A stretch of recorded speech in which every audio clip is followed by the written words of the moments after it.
નમસ્કાર વિદ્યાર્થી મિત્રો. આપણે સામાજિક વિજ્ઞાનના આજે લેક્ચરમાં વળી પાછા ભેગા થઈ ગયા. ધોરણ 10 સામાજિક વિજ્ઞાન.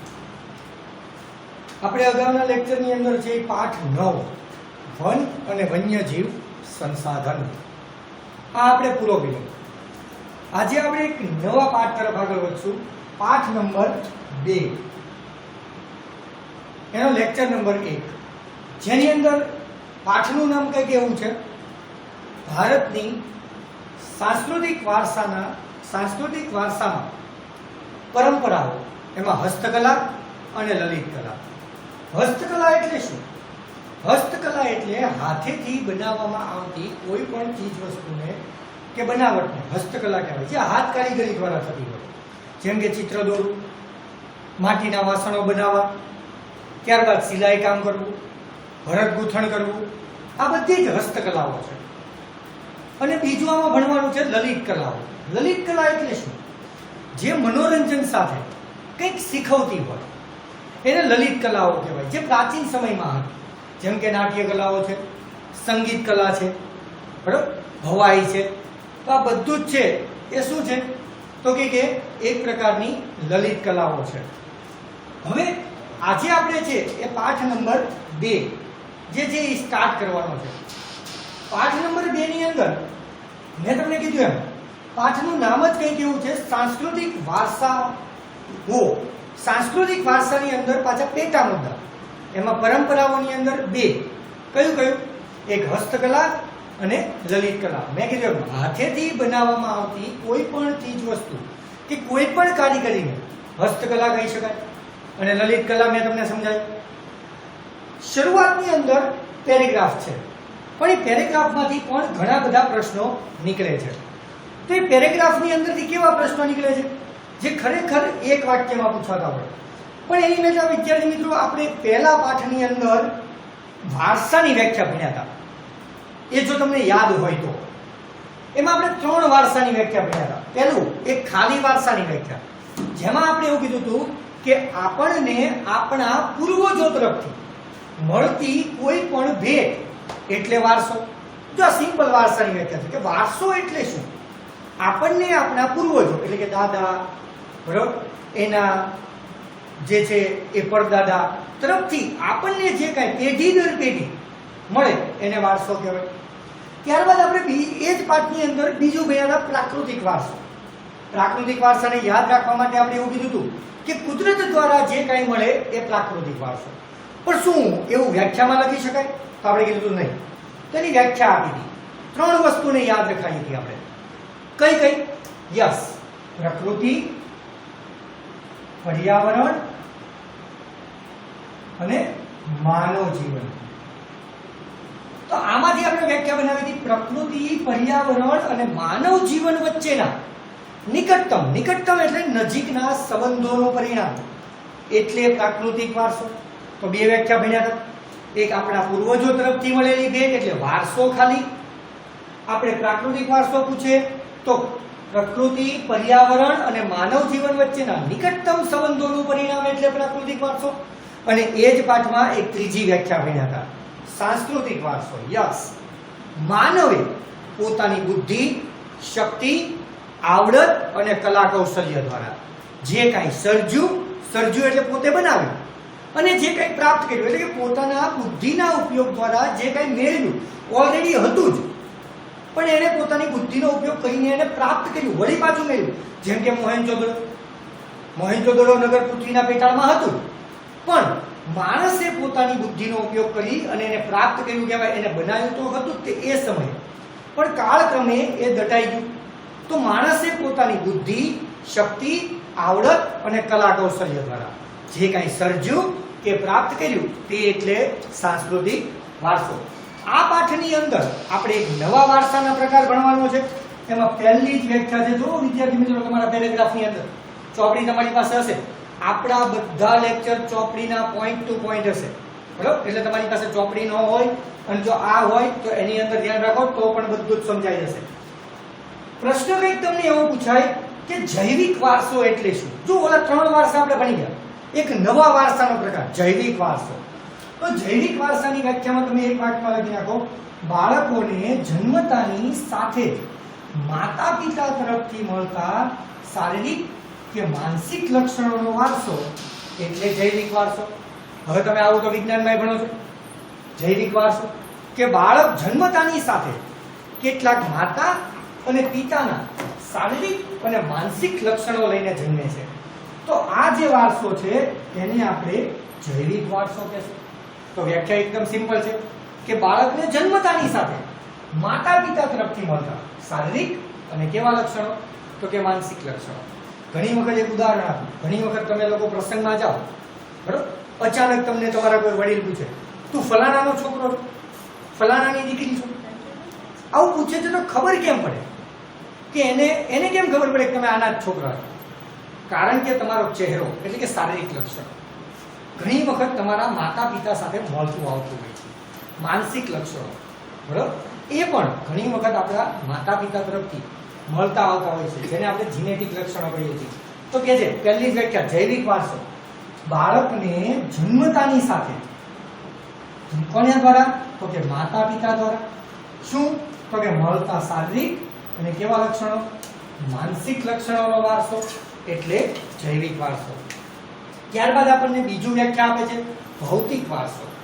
તો ભૌતિક વારસાની વ્યાખ્યા એવી છે, ઘર, જમીન, જાગીર કે સ્થાવર જંગમ મિલકતનો વારસો એટલે ભૌતિક વારસો. ભૌતિક એટલે તો આપણે આગળ ભણી ગયા છીએ, ત્યારે કુદરતી સંસાધનનો પાઠ ભણાવ્યો ત્યારે મેં કીધું હતું. ભૌતિક એટલે નજરે જોઈ શકાય અને સ્પર્શી શકાય તેવી વસ્તુઓ ને આપણે ભૌતિક વસ્તુઓ કહેશું. તો ઘર, જમીન, જાગીર, સ્થાવર જંગલ મિલકત, આ બધો જ આપણો કેવો વારસો છે? ભૌતિક વારસો. તો આપણે બે વ્યાખ્યા ભણ્યા. જૈવિક વારસો બાળકને જન્મતાની સાથે માતા પિતા તરફથી મળતા શારીરિક કે માનસિક લક્ષણોનો વારસો એટલે જૈવિક વારસો. ઘર, જમીન, જાગીર, સ્થાવર જંગમ મિલકતનો વારસો એટલે ભૌતિક વારસો. તો આપણી બે વ્યાખ્યા થઈ અને એક વ્યાખ્યા આપણે ઓલરેડી જે છે એ પહેલા પાઠમાં ભણી ગયા એટલે રિપીટ ખાલી કરું છું. માનવીએ પોતાની બુદ્ધિ, શક્તિ, આવડત અને કલા કૌશલ્ય દ્વારા જે કાંઈ સર્જ્યું કે પ્રાપ્ત કર્યું તે એટલે સાંસ્કૃતિક વારસો. આ તો આપણે પહેલા પાઠમાં ભણી ગયા છીએ એટલે રિપીટેશન જ છે કે માનવીએ પોતાની બુદ્ધિ, શક્તિ, આવડત, કલા કૌશલ્ય દ્વારા જે કાંઈ સર્જ્યું કે પ્રાપ્ત કર્યું તે એટલે સાંસ્કૃતિક વારસો. હવે આની અંદર રૂઢિ રિવાજો, માન્યતાઓ, પરંપરાઓ, નીતિ નિયમો વગેરેનો પણ સમાવેશ થાય. કારણ કે જો રૂઢિ રિવાજ કોણે બનાવે? તો કે માણસ. આ ઉપરાંત માન્યતાઓ, આપણે માન્યતા છે કે આમ કરો તો આમ થાય, તે પણ માણસ દ્વારા જ છે. પરંપરાઓ પણ માણસે જ બનાવેલી છે અને નીતિ નિયમો પણ માણસે જ ઘડ્યા છે.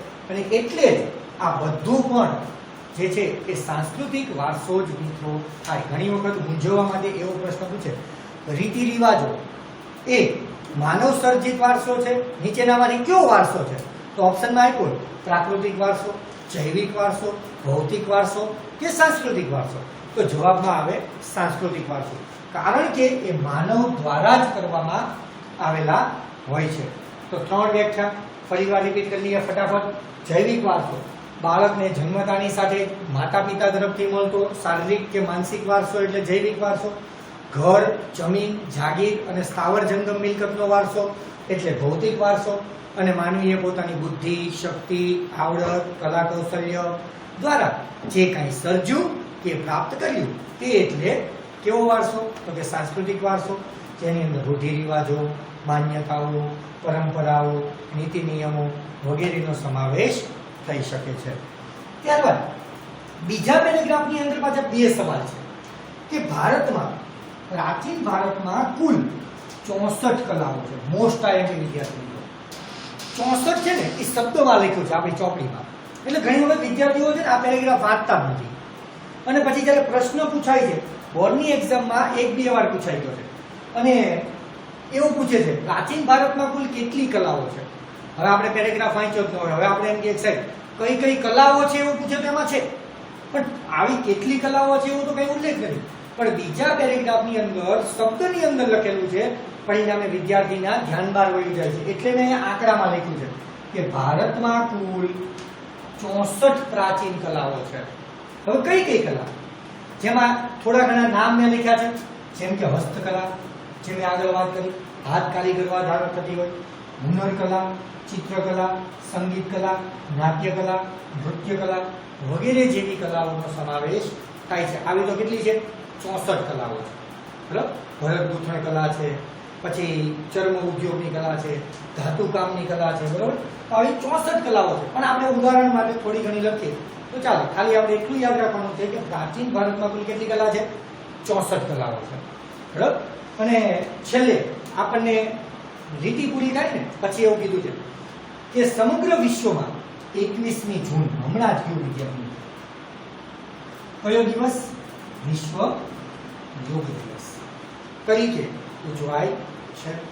તો જો આ આપણા બે પેરેગ્રાફ છે, જેમાં આપણે જૈવિક વારસો ભણ્યા કે માતા પિતા તરફથી જન્મતાની સાથે બાળકને મળતો જે છે એ શારીરિક કે માનસિક વારસો એટલે જૈવિક વારસો, ઘર જમીન જાગીર અને સ્થાવર જંગમ મિલકતનો વારસો એટલે ભૌતિક વારસો, અને માનવીએ પોતાની બુદ્ધિ શક્તિ આવડત કે કલા કૌશલ્ય દ્વારા જે કાંઈ સર્જ્યું કે પ્રાપ્ત કર્યું એટલે કેવો વારસો? સાંસ્કૃતિક વારસો. ભારતમાં કુલ કેટલી પ્રાચીન કલાઓ છે? તો કે 64. અને 21મી જૂનનો દિવસ કયા દિવસ તરીકે ઓળખાય છે? તો કે વિશ્વ યોગ દિવસ. અથવા તમને એવું છે વિશ્વ યોગ દિવસ તરીકે, વિશ્વ યોગ દિવસ કઈ તારીખે ઉજવાય છે? તો 21મી જૂન. ઓકે, અહીંયા આપણે ખાલી પ્રસ્તાવનાના બે પેરેગ્રાફ થયા. આજે આપણે એક છેલ્લી એક કલા છે, પહેલી જ કલા માટી કલા, જેને આપણે જોઈ અને આપણે આજનો લેક્ચર પૂરો કરશું. માટી કલા. પહેલો શબ્દ વાંચો તો કંઈક એવો છે, માનવ જીવન અને માટી વચ્ચે ઘણો પ્રાચીન સંબંધ છે. માનવ જીવન અને માટી વચ્ચે ઘણો પ્રાચીન સમય છે. પણ કેવી રીતે? સાબિતી શું? તેની બીજી જ લીટીમાં આવ્યું છે. જો કે વ્યક્તિના જન્મથી મરણ સુધીની યાત્રા માટી સાથે જોડાયેલી છે. યાદ કરો તો વિદ્યાર્થી મિત્રો, આપણે કંઈક એવું કહીએ છીએ ધાર્મિક ભાષાની અંદર કે આપણું શરીર છે ને એ પંચમહાભૂતોનું બનેલું છે.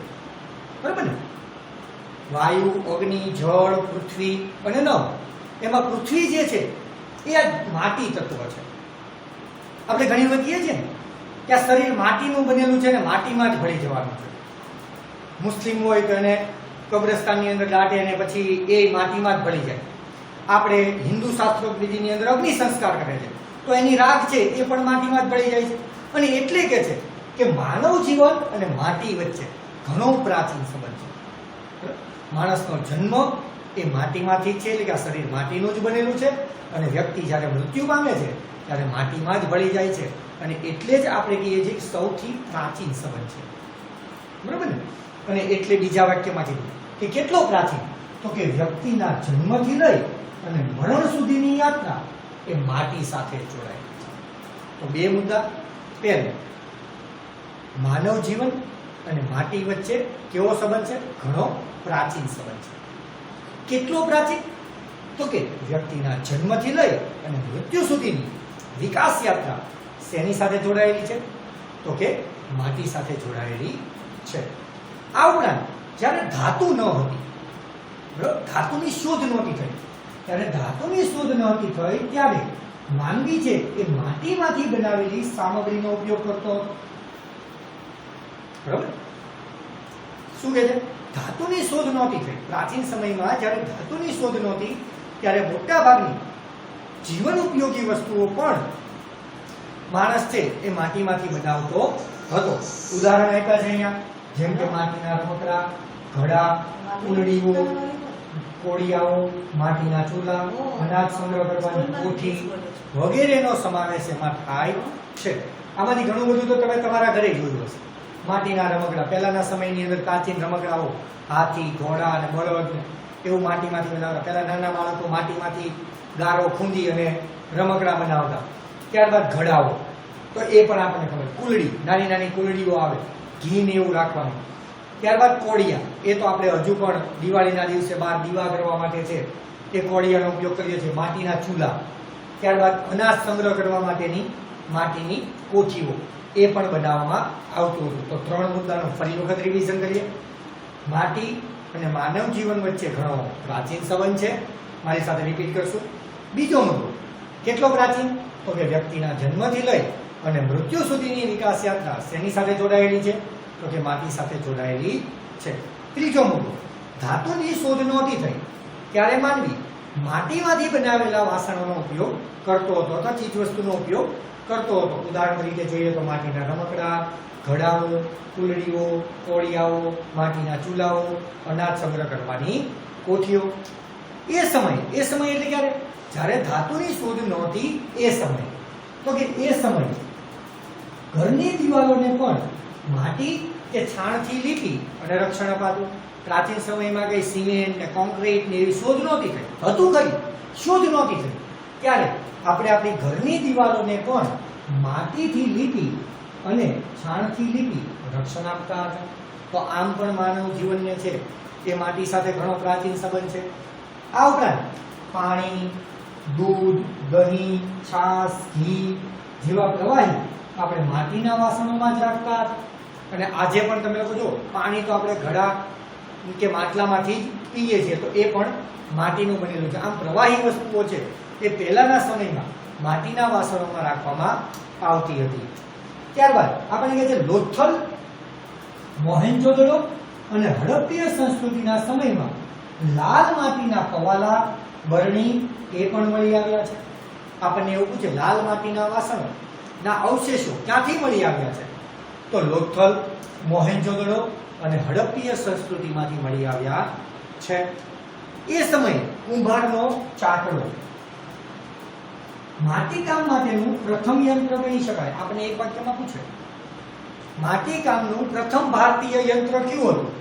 તો કુંભારનો ચાકડો એ માટીકામ માટેનું સૌથી પહેલું યંત્ર કહી શકાય.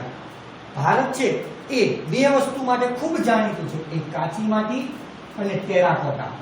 ટેરાકોટા આપણને આપ્યું છે પણ કાઉન્સમાં આપણે વાંચતા નથી. વિદ્યાર્થી મિત્રો આ જ પ્રશ્ન પૂછાય છે. ટેરાકોટા એટલે શું? તો ટેરાકોટા એટલે પકવેલી માટી. ખાલી એક જ વાક્યનો જવાબ છે. ટેરાકોટા એટલે પકવેલી માટી. પણ તમને આવું પૂછાય છે તમે કાઉન્સ નો વાંચો એટલે તમે એવું કહો સાહેબ ટેરાકોટા આપ્યું છે, એના વાસણો છે, પણ ટેરાકોટા એટલે શું એ નથી સમજાયું. તો કાઉન્સમાં લખેલું છે જો પકવેલી માટી. તો ભારત કાચી માટી અને ટેરાકોટા એટલે કે પકવેલી માટીના વાસણ માટે જગ પ્રસિદ્ધ હતું, વિશ્વભરમાં જાણીતું હતું. અને ખાસ જો હવે અલગ પાડું છું, દક્ષિણ ભારતમાં આ ટેરાકોટા માટીના વાસણ માટે દક્ષિણ ભારતમાં પૂછે તો નાગાર્જુનકોંડા જાણીતું હતું. અને ખાલી ગુજરાતમાં પૂછે તો લાંઘણગઢ જે મહેસાણા જિલ્લામાં આવેલું છે એ માંથી એના અવશેષો મળેલા છે પકવેલી માટીના. જો ખાસ દક્ષિણ ભારતમાં ક્યાંથી મળ્યા છે એવું પૂછે તો નાગાર્જુનકોંડા એક જ આવે. પણ ગુજરાતમાં ક્યાંથી મળ્યા છે તો લાંઘણગઢ મહેસાણા જિલ્લામાંથી મળેલા છે. વિદ્યાર્થી મિત્રો ફરી એક વખત બધું ફટાફટ રિવિઝન કરીએ. માટીકલા, માનવ જીવન અને માટી વચ્ચે ઘણો પ્રાચીન સંબંધ છે. વ્યક્તિના જન્મથી લઈ અને મૃત્યુ સુધીની વિકાસ યાત્રા છે એ માટી સાથે જોડાયેલી છે. જ્યારે ધાતુની શોધ નહોતી થઈ ત્યારે માનવી છે એ માટીમાંથી બનાવેલા વાસણોનો ઉપયોગ કરતો હતો, ચીજવસ્તુનો ઉપયોગ કરતો હતો. જેમ કે ઉદાહરણ તરીકે જોઈએ તો માટીના રમકડા, કુલડીઓ, ઘડાઓ, કોળિયાઓ, માટીના ચૂલાઓ, અનાજ સંગ્રહ કરવા માટેની કોઠીઓ વગેરે. સિમ્પલ મુદ્દા જે વિદ્યાર્થી મિત્રો રોજબરોજના જીવનમાં ઉપયોગી હોય એવા. એ સમયે કે જ્યારે ધાતુની શોધ નહોતી થઈ ત્યારે માનવી પોતાના ઘરના રક્ષણ માટે પણ માટી અને છાણથી લીપી અને ઘરનું રક્ષણ છે એ કરતો હતો. ત્યારબાદ પાણી, દૂધ, દહીં, ઘી વગેરે જેવી પ્રવાહી વસ્તુ પણ જે છે એ માટીના વાસણમાં જ રાખવામાં આવતી હતી.